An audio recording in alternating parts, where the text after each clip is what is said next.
Você sabe o que é inflação? E quais os seus impactos para os consumidores, o empresário e o investidor? E o paradigma da concentração produtiva? Veremos isso e muito mais no vídeo de hoje. Se gostar do conteúdo, peço que se inscreva no canal, deixe o seu joinha, comente aí qualquer dúvida que você tenha.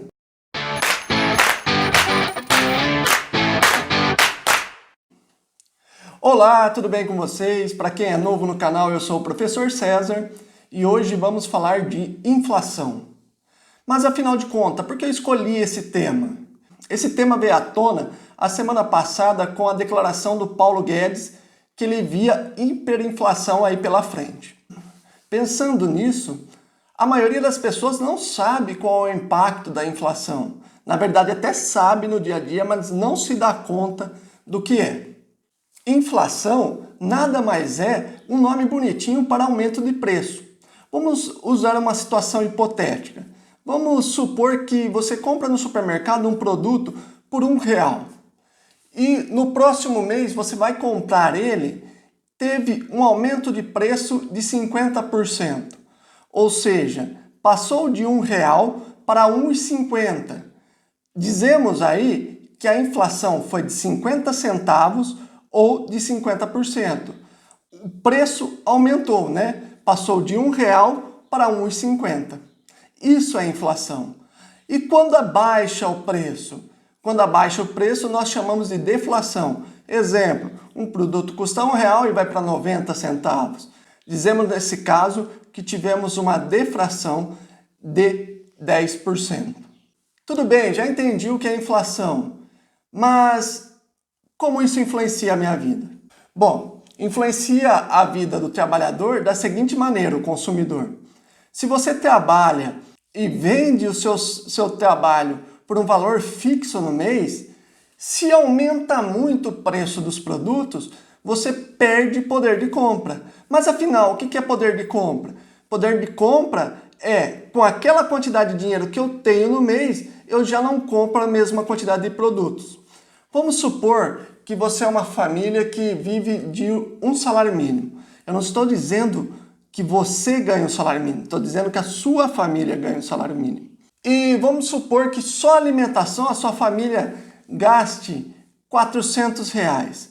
Então, dos seus R$1.045, você gastará 400 para alimentação, sobrando 645 para outras coisas. Vamos supor que o preço do produto aumente, ou seja, a cesta básica do que você consome no mês, aumente 100%. Logo, para se alimentar, você pula de R$400, logo, para se alimentar com aquela mesma quantidade de produtos, mesmos produtos, pulam de R$400 para R$800. Lembrando que você não gasta só isso para viver. Você ainda deve ter aluguel, água, luz, transporte público, lazer. Ou seja, quando a inflação em cima de alimentos aumenta muito, o impacto para a camada mais pobre é muito pior. Por que é pior? Porque ele acaba abrindo mão de alguns produtos essenciais para a vida dele, em detrimento de conseguir sobreviver com aquela renda no final do mês, já que ele não consegue reajustar o seu salário. Lembrando que no Brasil o reajuste de salário é anual. Muitas vezes quando vem abaixo da inflação do período.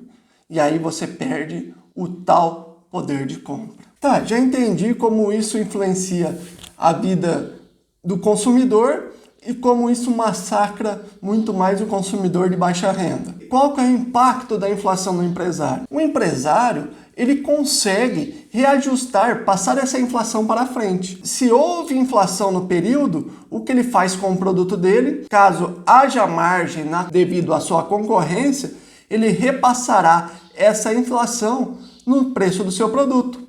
Como vocês estão vendo hoje no material de construção, alimentos, enfim, tudo sendo reajustado. Então o empresário, ao contrário do trabalhador, consegue com mais agilidade repassar a inflação no seu produto. Ao contrário do trabalhador, que terá que esperar um ano para ser reajustado o salário dele e muitas vezes até abaixo da inflação. E o investidor, como impacta a renda dele? Quando me perguntam assim, qual é o melhor investimento? Quanto eu devo ganhar? Depende muito do seu perfil, mas o que você não deve abrir mão é de render mais do que a inflação. Por quê? Para que o seu dinheiro não perca poder de compra. Um exemplo, eu tenho R$100. Hoje com R$100 eu compro uma cesta básica. Se eu colocar na poupança vai render 1,40%. Ou seja, no final do ano eu vou ter os R$100 mais R$1,40, somando R$101,40. Vamos supor que essa cesta básica aumentou 10%, ou seja, ela pulou de 100 para R$110. Esse dinheiro que você guardou não acompanhou o aumento de preço. Logo, você perdeu poder de compra. Você não consegue mais comprar com esse dinheiro a mesma quantidade de produtos. Seria melhor você ter comprado o produto logo de cara. Então, o investidor sempre tem que ter rendimento maior do que a inflação para corrigir o poder de compra dele. E é facilmente encontrado investimentos com rendimentos maior do que a inflação. Exemplo, nós temos o Tesouro Direto, que garante um percentual mais o IPCA do momento. Entendeu como funciona? Aí você deve estar se perguntando, tá bom, já entendi consumidor, já entendi empresário, já entendi investidor. Mas eu sou empresário, mas como é que eu posso repassar esse preço no meu serviço? Ainda mais se for serviço atrelado a contratos de longo período. Vou dar um exemplo. Aluguel. Eu faço contrato de aluguel para a pessoa ficar 10 anos, 20 anos. Mas vamos supor nesse exemplo. O aluguel tem que aumentar de preço com o passar do tempo para você não perder poder de compra, não é isso? Aí nós temos um negocinho chamado índice de inflação. Farei ainda um outro vídeo, se vocês quiserem, mostrando quais índices de inflação e qual é o correto para cada tipo de contrato. No exemplo de contrato de aluguel, o índice adotado é o IGPM. Todo ano, naquela data, o aluguel será reajustado para o IGPM daquele período de um ano. Mas por que o Paulo Guedes diz que está com medo da hiperinflação? Primeiro, eu acho que ele exagerou um pouco. Mas, no passado, nós já tivemos hiperinflação. Já chegamos em 93 a aproximadamente 5.266% ao ano. Quer saber qual é o impacto disso? Fiz um exemplo hipotético aqui, no qual um produto no começo do ano valia R$10. Ao final do ano, com a inflação de 5.266%, esse produto de R$10 pulou no final do ano para R$ 536,60. É muito, né? Ou seja, um produto pulou de R$10 para R$ 536,60. Isso representa mais do que 53 vezes o valor dele no começo do ano. É muita coisa. Por que a inflação desse momento está nesse patamar? Me explique. Bom, temos diversos fatores. Tivemos o caso da pandemia e o fechamento dos mercados, das indústrias, para controlar a infestação e as mortes no mundo todo. Logo, os países pararam de produzir. Quando abre a barreira de novo, nós temos um mercado sedento a consumir. Esse mercado já consumiu todos os estoques, logo, ficou escasso o produto no mercado, não é mesmo? Lei da oferta e demanda. O que seria isso? Quando o produto fica escasso e ele é essencial, o empresário faz o quê? Ele percebe que há uma oportunidade de aumento de preço. O seguinte, eu tenho 10 produtos, custa R$1, mas eu tenho 100 pessoas querendo comprar, logo, vendo 10 produtos, fica 90 pessoas sem comprar. O que eu faço? Tentando otimizar preço, eu aumento o preço. Por R$50 esse produto, agora em vez de 90, tem 20 pessoas querendo comprar. Pô, ainda percebo que eu tenho a produção de 10, mas ainda ficou 10 pessoas fora do mercado. Então eu aumento agora para R$70. Para R$70 agora eu tenho 10 produtos e 10 consumidores. Aí nós chegamos na otimização do preço, né? No que nós chamamos de equilíbrio de mercado. Então, esse é um dos fatores. E é um dos fatores que devemos hoje pensar no paradigma da produção industrial do mundo. Nós temos hoje duas potências. uma potência financeira, que é os Estados Unidos, e uma potência produtiva, que é a China. Hoje a China está produzindo para todo mundo. Nessa pandemia, o que nós vimos? Há guerras por respiradores, a China não dando conta. Nós vimos a guerra por insumos de medicamentos. Estava onde? Na China. Estamos já no momento de pensar: o que vamos fazer com a nossa produção? Vimos o risco de concentrar em um país só. Eu sei que a política liberal do momento é: o mercado não intervém e deixa o mercado se autorregular. Mas isso não funciona, isso gera crises. Quem não lembra da última crise lá do subprime, da bolha imobiliária americana, foi justamente por deixar os bancos fazerem o que bem entenderem. Venderam títulos para todo mundo, emprestou dinheiro para todo mundo com juros altos, sabia do risco, ninguém teve dinheiro para pagar. O que aconteceu? Sobrou imóveis. Bancos com imóveis na mão, tentando vender muito imóvel na mão. O que acontece? O preço dos imóveis cai. E aí os bancos tomam prejuízo e quebram. Devemos sim deixar o mercado se autorregular, mas o governo sempre, o Estado sempre regulando as deficiências. Nós vimos agora o perigo estratégico, que é deixar toda a nossa produção. E isso é um erro histórico. Nós já vimos no passado o acordo Inglaterra-Portugal, a política de panos e vinhos. O que seria a política de panos e vinhos? Eles fizeram um acordo no qual Portugal forneceria todo o vinho que a Inglaterra precisasse e a Inglaterra produziria toda a área têxtil que Portugal precisava. Por que isso?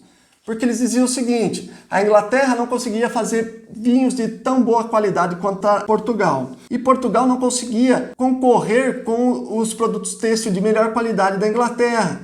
Então, pensando no ótimo de Pareto, que seria a eficiência, a gente sempre procurar trabalhar a nossa eficiência. A Inglaterra começou a produzir, a Inglaterra começou a vender a Portugal produtos de maior valor agregado, com maior margem de lucro, e Portugal vender, que é vinho, de menor produto de valor agregado com menor margem de lucro. Consequentemente, isso matou também toda a indústria portuguesa. É um erro histórico. Uma das minhas críticas à Lava Jato, pensando em Lava Jato, não foi que não deveria prender quem deveria ser preso. Deve sim. O problema foi que matou a nossa indústria nacional. Nós devemos olhar a indústria não só como sonho dos empresários, como sonho dos trabalhadores. Quantas famílias não tinham lá? Uma Odebrecht, ela quebrou. Quantos empregos foram deixados fora? Era o maior conglomerado industrial do país. Estava em todos os setores. Nós tínhamos setores de alta tecnologia na mão da Odebrecht. Se você não conhece, pesquisa uma empresa chamada Mectron. Mectron desenvolvia radares, mísseis de alta tecnologia. Veio a Lava Jato, penalizou as empresas, multas muito altas nas empresas, quebraram elas, a Mectron foi vendida para Israel e foi embora. Perdemos tecnologia, perdemos mão de obra especializada, perdemos empregos, perdemos tributos, olha quantas coisas. E o Marcelo Odebrecht, por exemplo, o que aconteceu com ele? Está aí, rico, vivendo. E o Eike Batista continua com jatinho. Nós já tivemos tudo isso anteriormente. Nós tivemos Naginarras, nós tivemos muitos outros, né? Nós devemos olhar a nossa legislação para penalizar as pessoas e não as empresas. Perdemos muito. Emprego, tecnologia, mão de obra especializada, tributação, e o país está aí na penúria. E hoje, o que eu vejo do país? Indo para o lado do que ele é eficiente, altamente eficiente, as commodities e o agronegócio. Não estou dizendo que devemos deixar isso de lado, mas devemos olhar mais para a nossa industrialização. Devemos ter mais indústrias de alta tecnologia para que nos tornemos competitivos. Nós tivemos atualmente o governo dizendo que quando acaba a saliva terá que ter pólvora. Olha a Mectron indo embora para Israel. Pense nisso. Ah, já entendi. Além da produção estar num lugar só, a escassez do produto. O que mais levou à nossa inflação? Aumento do dólar. O que aconteceu? Quando veio essa crise, o que acontece com o dinheiro estrangeiro que está no país? Ele sai do mercado emergente e vai procurar investimentos em mercados desenvolvidos, que na teoria teria menor risco. Houve uma grande saída de dólar do país, logo, dólar saindo do país, o que acontece? Fica escasso o dólar aqui. Se eu preciso de dólar lembrando que as negociações internacionais são feitas em dólar. Se eu preciso de dólar, eu tenho que ir no mercado comprar dólar, se eu vou importar alguma coisa de algum lugar. Logo, sabendo da escassez de dólar, os preços sobem. Olha aí, nós estávamos na casa dos 3, já estamos na casa dos R$6 o dólar. Dobrou. Lembrando que o país não é autossuficiente em tudo. Acabamos de falar da produção chinesa. Se temos que comprar de fora, o que nós faremos? Pagaremos em dólar. O dólar dobrou. E ainda tem um problema. A escassez do produto. A China sabe que está escasso. Ela aumentou o preço. Não só a China, né? Todo mundo. E o aumento do dólar. E um outro caso que ajudou também foi a injeção de dinheiro na economia. Com os auxílios aí da pandemia, tanto para a população quanto para as empresas, o mercado jogou mais de R$500 bilhão de dinheiro no mercado. R$500 bilhão. O que seria isso? Era dinheiro que não estava e agora está. Vamos pensar no dinheiro como produto.